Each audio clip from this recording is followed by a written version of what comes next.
Hello everyone, welcome to Knowledge of Law. In this video we talk about Civil Procedure Code 908. In this video we talk about Order 5th की बात कर रहे हैं. इससे पहले देखते हैं कि हमने CPC में अब तक सेक्शन 1 से लेके सेक्शन 10 तक आपके साथ 1 by 1 डिस्कस किया है और उसके साथ हमने कुछ ऑर्डर्स को भी आपके साथ डिस्कस किया था ऑर्डर 1 से लेके ऑर्डर 4 तक. In this video only talk about order 5th क्या है गाइस? समन्स की बात करता है. What is someone? समन क्या है? किसकी तरफ से समन भेजे जाते हैं? समन में क्या लिखा होता है? क्या होता है समन? और उसे कोर्ट की तरफ से कैसे भेजा जाता है? किसको भेजा जाता है? ये सारे के सारे हम किस में देखेंगे? ऑर्डर 5th में. Now let's start order 5th. Guys order 5th को करने से पहले थोड़ी सी हम इन दोनों फ्रेंड्स की स्टोरी को देखेंगे. आपको जस्ट ध्यान से देखना है लास्ट तक. अगर आपको वीडियो अच्छा लगे प्लीज इसे लाइक करना मत भूलिए, चैनल को सब्सक्राइब कर लीजिए for the new updations video. ठीक गाइस, इसमें हम देखते हैं ये अमन है, ये बॉबी है, दोनों की आपस में बहुत अच्छी दोस्ती है. दोनों ने सोचा कि अब हमारा जो बिजनेस है अच्छा चल रहा है तो हम दोनों की ज्वाइंट प्रॉपर्टी सॉरी गाइस कि ज्वाइंट प्रॉपर्टी परचेज कर लेते हैं. उन्होंने क्या किया कि प्रॉपर्टी लेते हैं और उसके बाद क्या होता है, जो अमन और बॉबी ने प्रॉपर्टी ली ज्वाइंट प्रॉपर्टी ये वाली. ठीक, और उसके बाद बॉबी की कुछ ऐसी इंटेंशन होती है आफ्टर सम टाइम बॉबी ने जो प्रॉपर्टी थी गाइस, ठीक, वो सारी की सारी रजिस्ट्री किसके नाम पर कर दी? ज्वाइंट रजिस्ट्री करवा दी अपने फादर एंड मदर के नाम के ऊपर. ठीक, और उसके बाद अमन ने सोचा कि अमन ने इसके साथ बात की बॉबी के साथ कि बॉबी जो ये वाली प्रॉपर्टी है अगर आपको शेयर ट्रांसफर करना ही था, रजिस्ट्री करवानी थी तो आप इसके 50% की करवाते. ठीक, आपने मेरे शेयर की क्यों करवाई? तो ड्यू टू दिस रीजन अमन ने सोचा कि अगर मेरी बातचीत से कोई बात बनती है ठीक है, बात करने से बात नहीं बनी. बॉबी बोलता कोई बात नहीं, चाहे वो तेरी थी प्रॉपर्टी बट मैंने तो अपने पेरेंट्स के नाम के ऊपर सारी की सारी कर दिया. तो इसमें क्या हुआ गाइस, ये क्या हो गया, प्रॉपर्टी चलेगी. ठीक, अभी अमन क्या चाहता है कि मुझे ये वाली प्रॉपर्टी का जो 50% था वो मुझे चाहिए. ठीक, ड्यू टू रीजन अमन क्या करता है, एक सिविल कोर्ट में जाता है, सिविल सूट फाइल करता है. ठीक, जब भी हम गाइस सिविल सूट फाइल करते हैं उसके लिए हम कोई भी जब सिविल सूट बनाते हैं मींस मुकदमा बनाते हैं उसे हम क्या बोलते हैं? प्लेड, जिसमें हमने क्या लिखा होता है? कोर्ट का नाम. ठीक, फिर जो पर्सन सूट फाइल करता है ठीक वो होता है प्लेंटिफ एंड जिसके अगेंस्ट वो करता है वो होता है डिफेंडेंट. ठीक, अब सबसे पहले देखते हैं जब अमन ने, अभी बात तो बॉबी के साथ थी. ठीक, इसने क्या किया, अमन ने सोचा कि मैं एक तो बॉबी को पार्टी बनाता हूं और उसके साथ साथ किसको बनाऊं? उसके मदर को भी और उसके फादर को भी, क्योंकि इन दोनों के नाम के ऊपर ज्वाइंट प्रॉपर्टी है, रजिस्ट्री करवा दी. क्या है वो? Parties of suit. ठीक, मींस सूट फाइल कर रहा है तो उसमें भाई पार्टी किस किस को बनाएगा? प्लेंटिफ तो ये बन गया, किसके अगेंस्ट सूट फाइल करेगा? बॉबी के एंड उसके father and mother. Parties of suit means order 1. अब क्या है भाई, यहां तक पता चल गया कि मुझे पार्टी किसको बनाना है? बॉबी को, फादर को, मदर को उसकी. ठीक, अब क्या है भाई, जो मुझे क्लेम है, ठीक, जो क्लेम है, इशू है, दोनों में डिस्प्यूट हुआ है, उस डिस्प्यूट को लेकर मुझे जो भी इशू फ्रेम करने हैं वो 1 by 1 लिखने हैं. उस सूट में मुझे क्या लिखना है? जो मुझे क्लेम चाहिए, फ्रेम ऑफ सूट, ऑर्डर 2. ठीक, अब क्या है भाई, अमन सोच रहा है कि भाई कई बार क्या होता है कि मैं बिजनेस वे से, ठीक, बिजनेस अच्छा चल रहा है तो भाई मैं बिजनेस डील के लिए बाहर भी जाता हूँ, आउट ऑफ डिस्ट्रिक्ट. ठीक, आउट ऑफ स्टेशन बोल दो. ठीक, तो भाई ड्यू टू रीजन अगर मैं उस दिन जिस दिन मेरी डेट होगी, हियरिंग होगी, अगर दैट टाइम में प्रेजेंट नहीं होगा तो मेरे बिहाफ के ऊपर कौन जाएगा? भाई जा तो फिर मेरे जिसके साथ ये काम कर रहा है इसका कोई भी एम्प्लॉय जो इसके बहुत नियर होगा, एजेंट भी अपॉइंट कर सकता है. ठीक, एजेंट हो गया भाई. एजेंट के साथ साथ इसे अपने मैटर को देखने के लिए मस्ट बी इम्पॉर्टेंट एडवोकेट की जरूरत है, मींस प्लीडर की। Authorised agent and pleader means एक एजेंट को कैसे अपॉइंट करना है एंड एडवोकेट को कैसे अपॉइंट करना है, ये कहां पर लिखा है, ऑर्डर 3 में।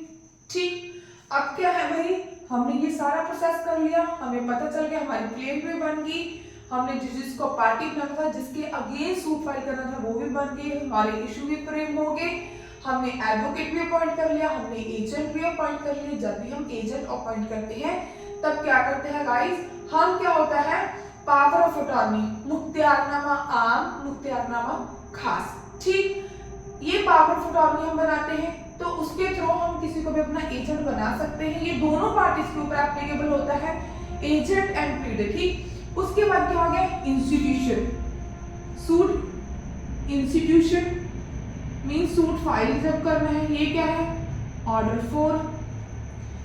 अब क्या हो गया भाई, ये सारी चीजें होगी, बट अमन को अब बॉबी को क्या नॉलेज है भी इस कोर्ट में, मान लो कोर्ट कौन सी है, सिविल जज जूनियर डिवीजन, ठीक, जलंधर की है, जो कोई भी है, जज साहब का नाम ABC कुछ भी रख लो।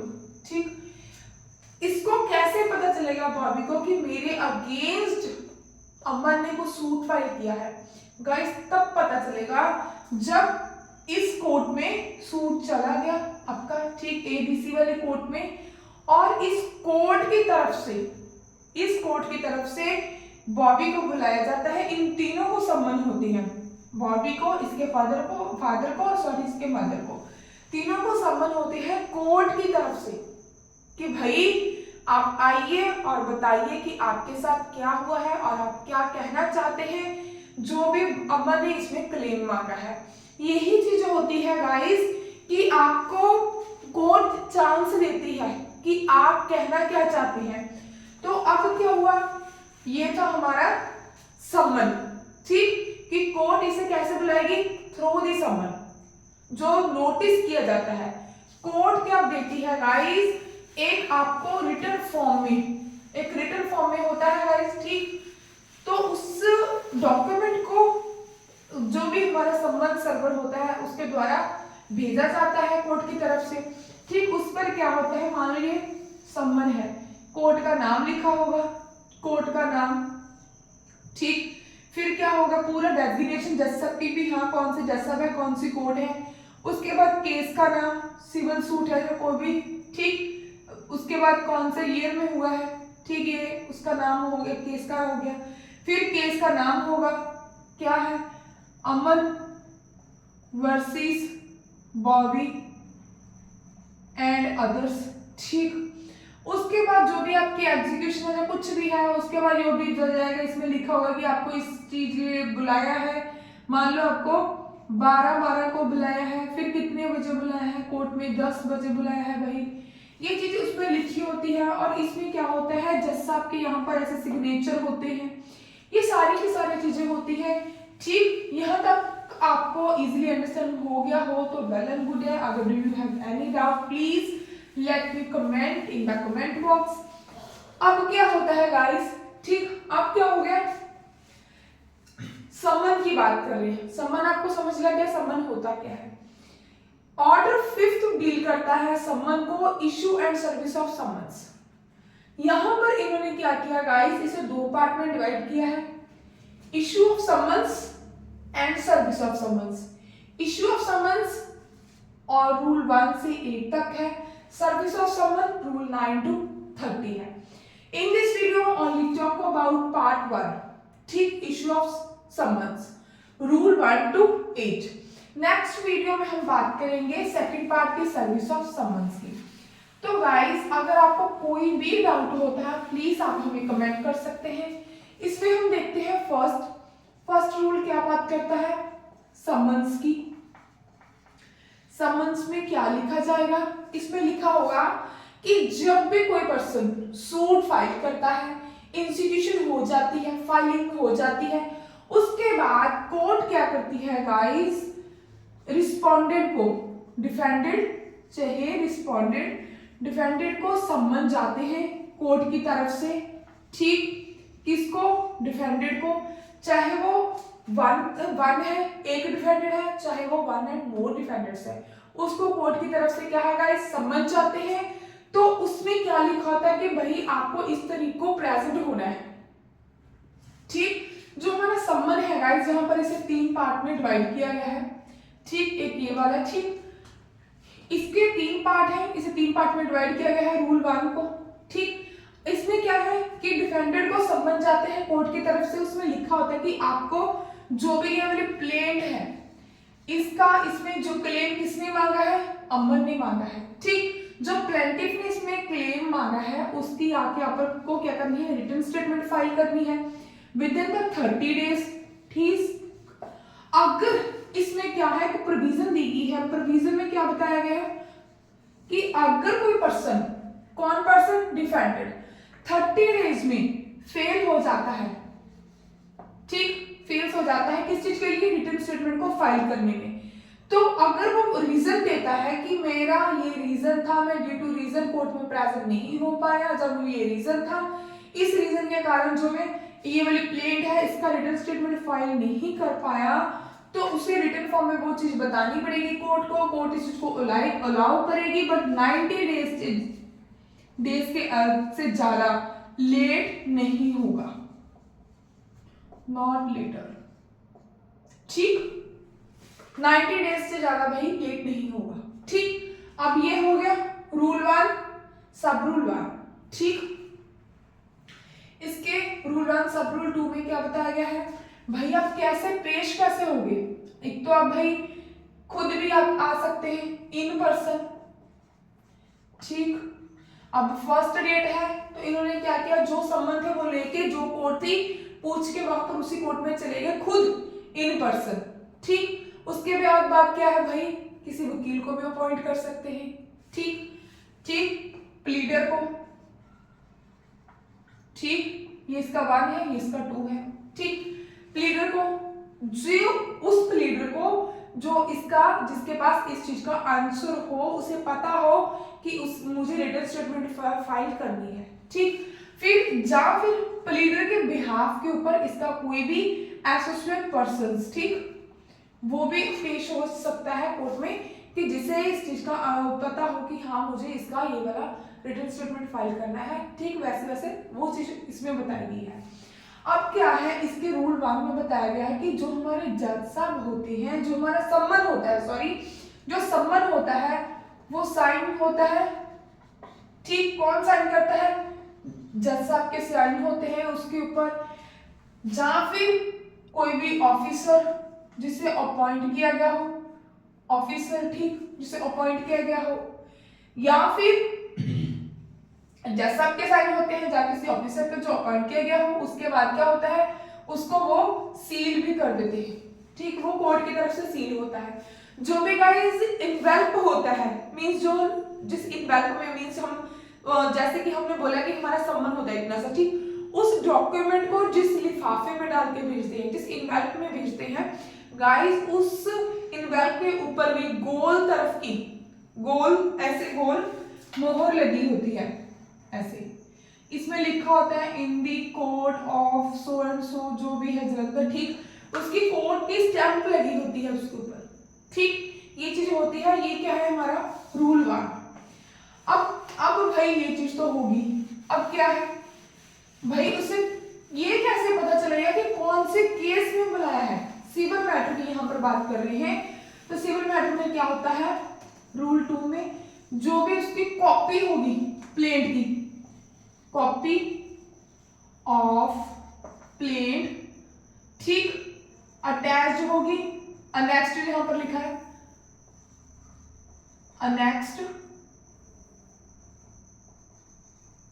अनेक्स्ड विथ सम्मन,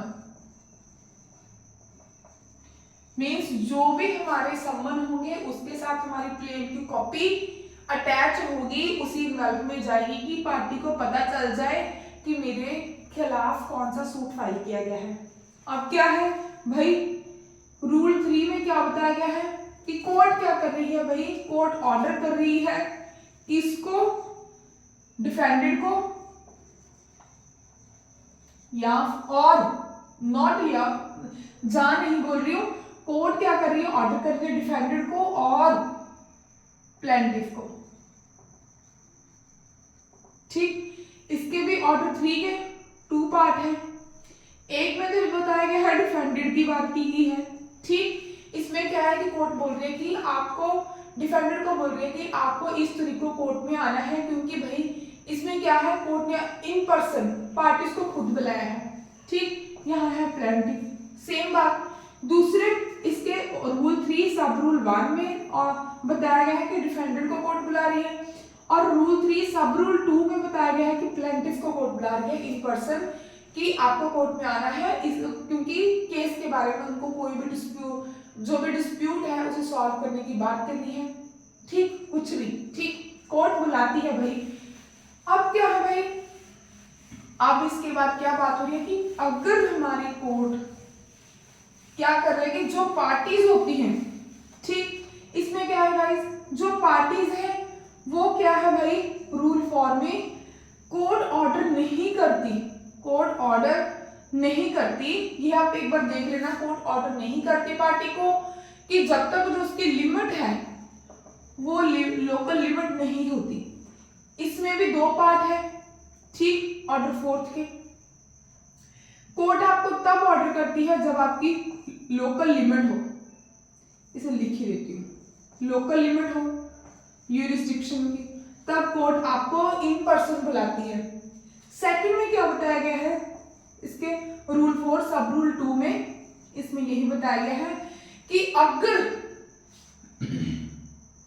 200 मील्स हो, ठीक, इसमें अगर आपका एरिया पड़ता है, ठीक, आप दूर रहते हो जहां पर कोई भी आने जाने का साधन नहीं है, रेलवे का कोई नहीं है सिस्टम, जाके आपको ट्रांसपोर्टिंग सिस्टम नहीं है, मींस आपको बसेस वगैरह की फैसिलिटीज नहीं है, रेलवे की फैसिलिटीज नहीं है, आप बहुत दूर रहते हो जो कि 200 मील्स में हो, ठीक, तो वहां पर क्या है, कोर्ट आपको ऑर्डर नहीं करेगी इन पर्सन आने के।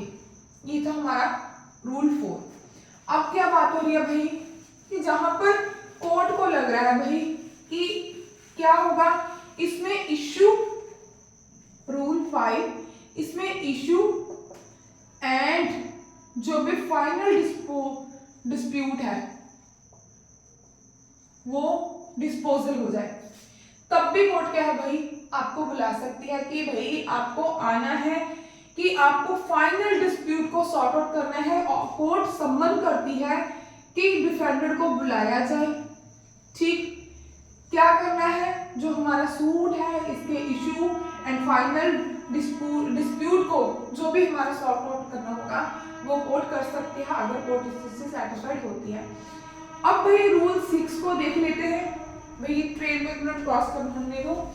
अब क्या भाई, रूल 6 एक बार देख लेते हैं कि रूल 6 में क्या है। रूल 6 में यही है,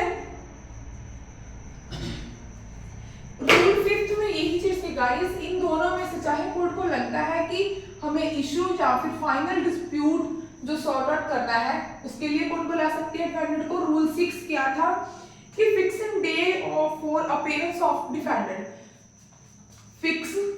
fixing day for appearance of defended.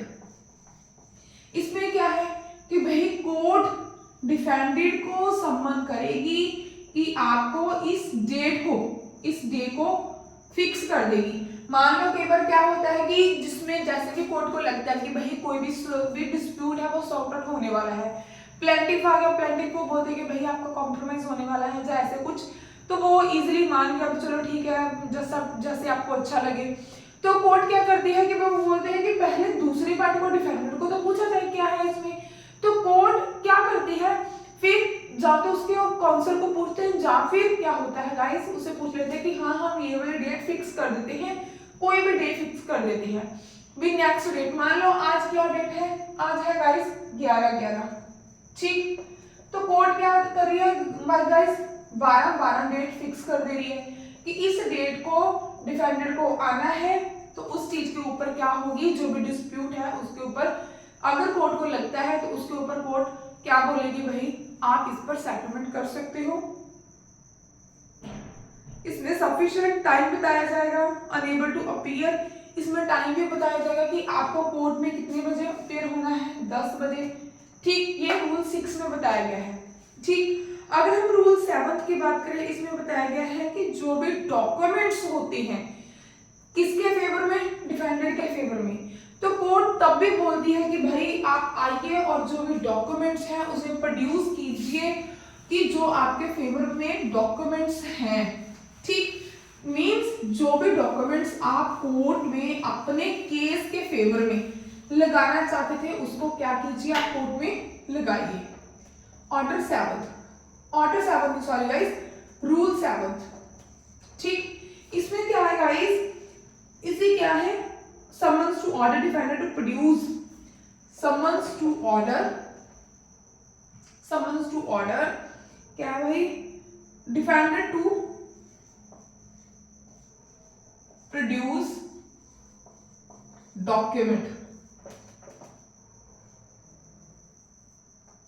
documents, जो भी डॉक्यूमेंट्स होंगे इसके डिफेंडेंट के, ठीक, मींस इनके, कि इस केस के रिलेटेड जो भी डॉक्यूमेंट होंगे जो इनके फेवर में जाते होंगे डिफेंडेंट के, वो उन डॉक्यूमेंट को कोर्ट बोलेगी कि भाई आप कोर्ट में प्रोड्यूस कर दीजिए, जो भी इस केस के साथ रिलेटेड है।